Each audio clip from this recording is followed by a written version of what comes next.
So today's topic is illness in children, and it was brought to us by Dorota. Here's what she said.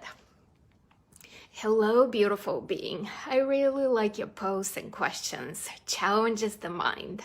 So I know this already as you've talked about your jaw many times, but I was thinking how we carry unresolved trauma and emotional pain into our incarnations. Of course, time does not exist. So technically, our energy is affected regardless of which body we are currently residing in. So cancer in children would be unresolved from before, I'm assuming. I'm sitting in my backyard thinking about this as I had pneumonia at the age of 5. I don't recall any grief at that point, so I thought perhaps it was carried over. I still seem to have something in my lungs where otherwise I'm healthy, so I come to the conclusion that this must be it. I just wanted to share that with you, Mira, and let you know that coming across an article you wrote was one of the major stepping stones for me on my spiritual awakening journey. Plus, our background is similar, so smiley face. Many blessings, love and light, Dorota. Oh my God, I really love this topic, and I love that you gave us a very practical example of you having pneumonia when you were little. So here we're not talking about birth defects that children are born with, okay? We're speaking about illnesses that develop as the child is small. The reason why I'm making the distinction is because when children are born, babies, children are born with conditions, these are definitely planned by the soul. This is definitely a pre-birth agreement and plan and decision. When it comes to illnesses that develop, like the leukemia in a child, or pneumonia, or just getting the mumps, or coughing and getting the flu, these are more about the dynamics within the family, but also the dynamics within the child's soul. So here's what I mean by this. Children are very willing to please. The children are their psyche, their subconscious, their psyche is absorbing, willing, open, receiving. So a child is very willing to please, not only by pleasing mom and dad with what mom and dad consider good behavior, but also by molding and modifying behavior to fit with the beliefs and the expectations that the family has. So an illness is primarily about the energy construct within the child, but also it's about the family, what is going on in the family. So the child will have its own reasons for developing an illness. However, those reasons fit with the picture of the family, okay? So when children are little, they explore the boundaries of experience. They explore the psyche. They explore consciousness. So children play and pretend, what does it feel like to die? You know, the game of zombies chasing children, the child being playing the game of Indians and cowboys. Children really stretch their psyche. I remember hearing the stories my nieces will tell themselves sometimes in play and pretend, and I'll be like, oh my God, right? Like, why are we talking about these things? But of course, you know, I would just be like, they're playing, allow the psyche to expand, don't shut down expression. And children very often are aware of the reasons why they get sick, okay? So A child may want to avoid a math test in school and it might get sick. However, we adults don't see the sickness as having a reason brought from deep within. We see sickness as something being imposed upon the body. We see the body being attacked. And so we create this loop for the child where we actually reward them not knowing why they're sick. We reward them using this as an excuse. We don't approach kids saying, hey, what's happening? Why are you sick? Right? We never say that to children. We see them as little victims who are being attacked by viruses and illness and the flu season. So to help your child, don't do that. Don't do that. Treat them as the conscious creator of their experiences. Very simply ask the question, hey, what's going on? Why are you sick? What is your reason? What's going on in your own little world? What is the game that you're playing? Because remember, to the child, that is a game, but also it's a play, right? I have spoken to adults who remember intentionally asking to get sick so that they avoid situations. Okay, so a child getting the mumps while the whole class gets sick has its own reasons for that. You see, it's not all that happened to the whole class, so the child was simply a victim. No, there's a reason within this little experience, right? So I also want to talk about the collective and give you a very specific example, the family collective. So imagine this. So this will bring it even deeper into the discussion. So we were talking how a child is willing to please because its survival needs are being met by the parents. But also to a child, the family is the universe. What mom and dad believe is what the child is so willing to accept and attach to and experience as its own reality. The other day, my mom and I were talking about a child that she has taken care of. And she was saying to me how this 5-year-old was very quick to ask her what kind of a car was she driving and to judge her based on the car she was driving and to tell her all these things about people's value and worth based on the cars they were driving. And she and I were, of course, rolling our eyes and laughing at the whole thing because a 5-year-old doesn't understand social status per se. But if that's the priority of the parents, if that's the discussion, if that's how they see the world, do you understand how that's how the child will absorb and judge the world? So children are like sponges. And so let me go to the example I wanted to give you. So imagine a mother.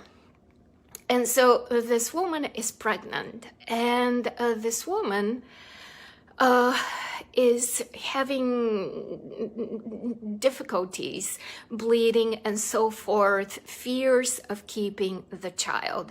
So she's very careful. She has hospital visits in order to retain the child. She's very careful in how she steps off the sidewalk so she doesn't create too much movement and disturb the child. Imagine that she's really challenged, but wants this baby, and she is doing everything in her power to keep this baby. Now, in addition, this is a woman who has her own issues, like everybody, right? Like everybody, she has her own issues. And she's very afraid of having a rambunctious boy. She's afraid of this child being safe. She's afraid that the world is not a safe place. She is having all these fears of little boys being rambunctious and, of course, little girls being obedient and sweet and quiet and all of that. And so there she gives birth to a precious little boy. And so this boy from early age is, along with baby food, being fed the belief that the world is not a safe place, that the priority over lack and motion is rewarded. is that the mom is really afraid of him falling down and hurting himself, because every time the child falls down, she has these big emotional reactions of, are you okay? What's going on? Are you safe? Be careful. Don't climb there. Don't do that. Don't hurt yourself.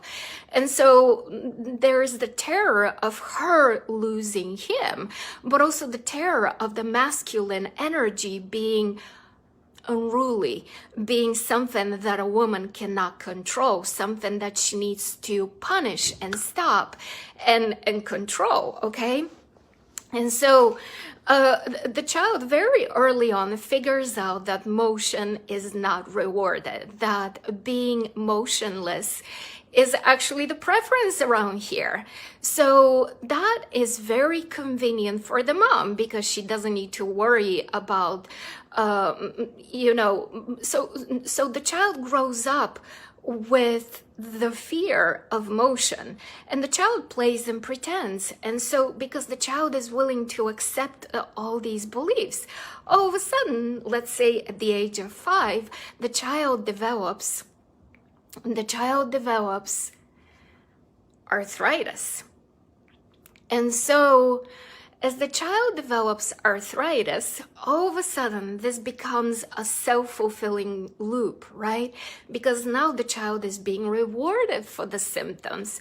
Oh, mom's brave little boy. But now mom is relieved because she doesn't need to worry about him playing outside and hurting himself, breaking an arm, or something happening when he crosses the street or rides a bike. She also now has a social excuse of her not needing to be outside in the world socializing with people, because now she can actually stay home and take care of her little invalid, right? So she is needed. So her own fear of motion is having now an excuse to not be out there, right? So do you see how the fear of motion is not only represented in the child for his own reasons, but also in the mom and the family? Now, of course, another child under these circumstances could have actually went the other way, could have been rebellious, mischievous, beyond anything, playful and excited and bumping into things and hitting himself and all of that. And so another child, for his own reasons, would have acted differently, okay? And so now, all of a sudden, the symptoms of arthritis are being rewarded, and they act as a post-hypnotic suggestion for the child. He's getting rewarded. The louder he cries from the pain, the more treats he gets, the more love he gets, the more sympathy he gets, the more he's singled out and special and loved. So don't do that, right? I'm not saying don't love your child and take care of them when they're sick. But what I'm saying is don't reward the illness, reward the healing, right? So now we have a child with arthritis. And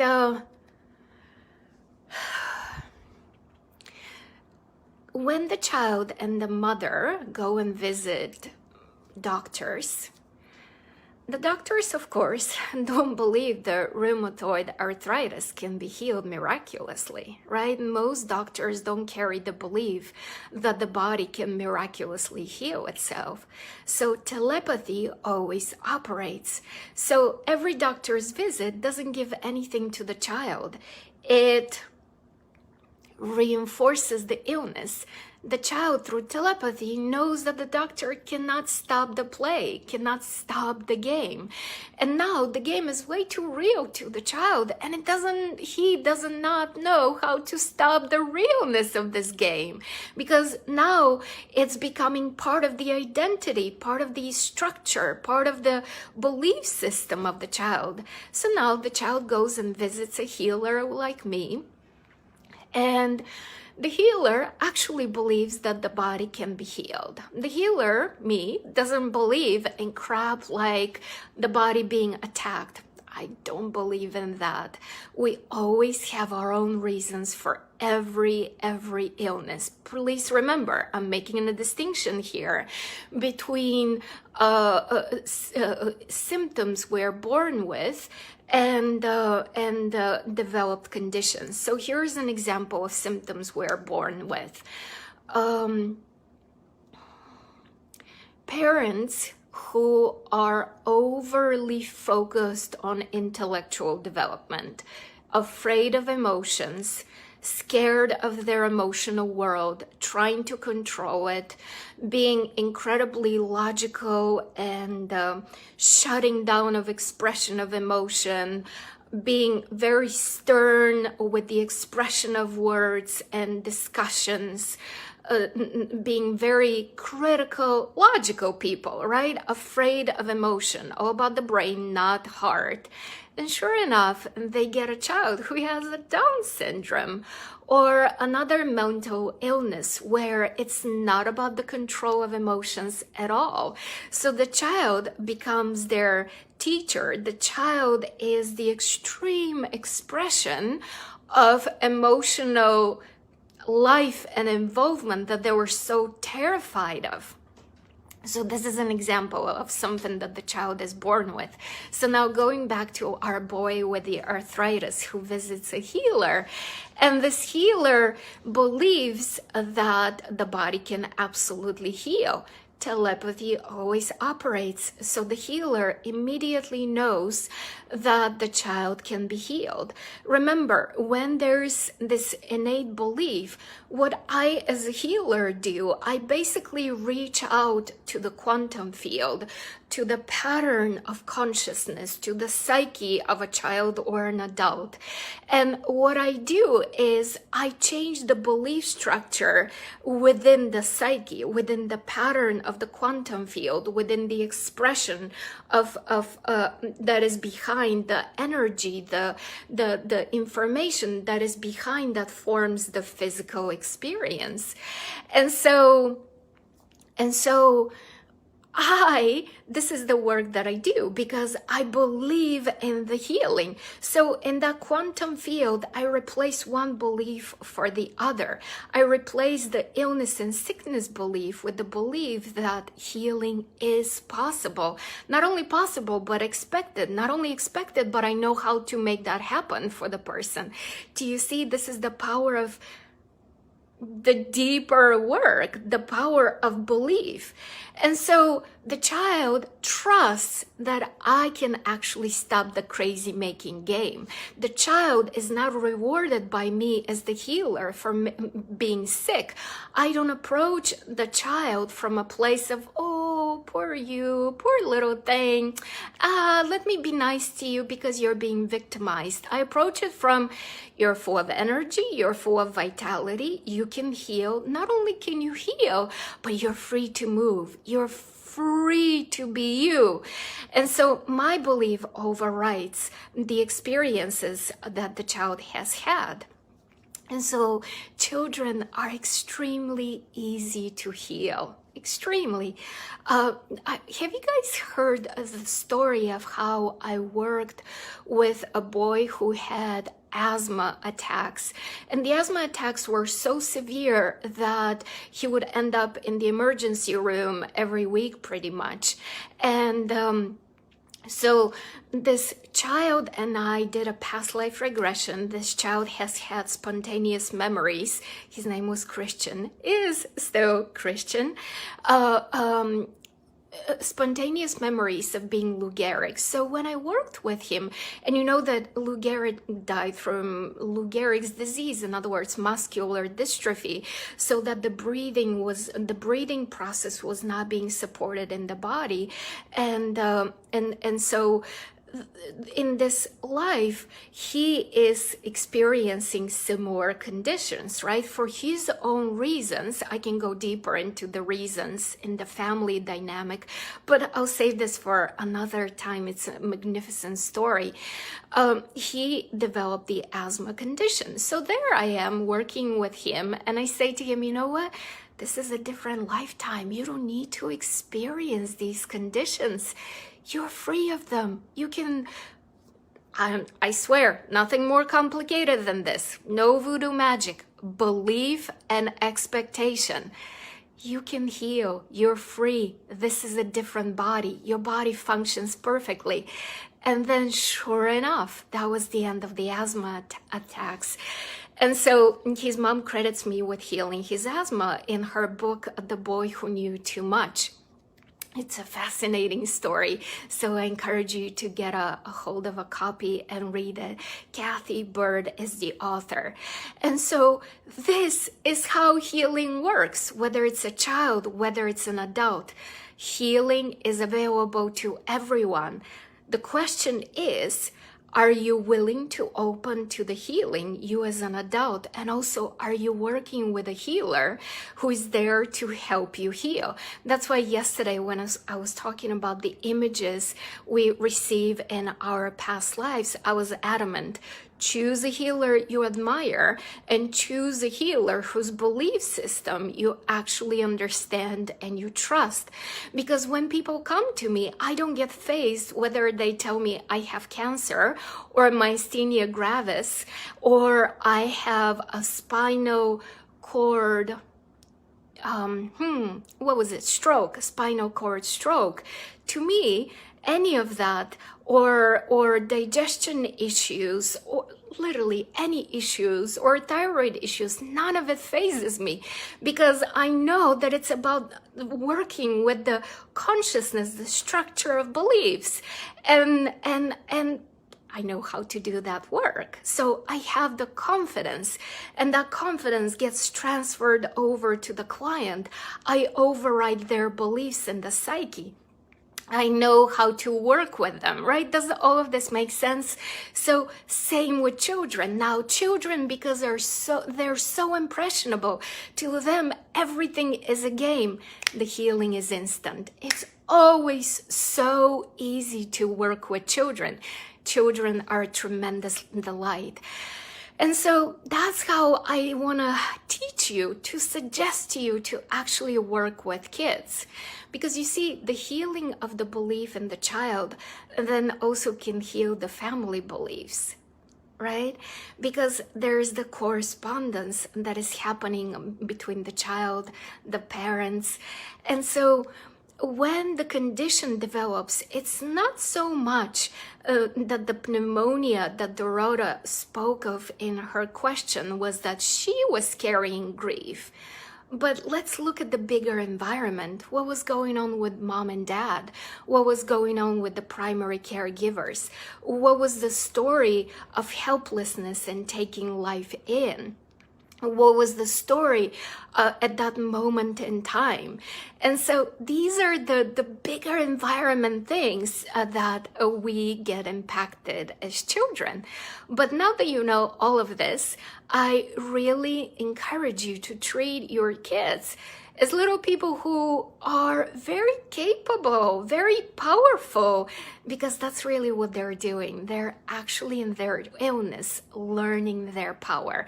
They're learning the extent of experience. And even though an arthritis pain can be extremely, extremely painful, consciousness is actually sensing the experience. And so even though there's pain to this, there is learning to this. So help your children learn in positive and empowering ways.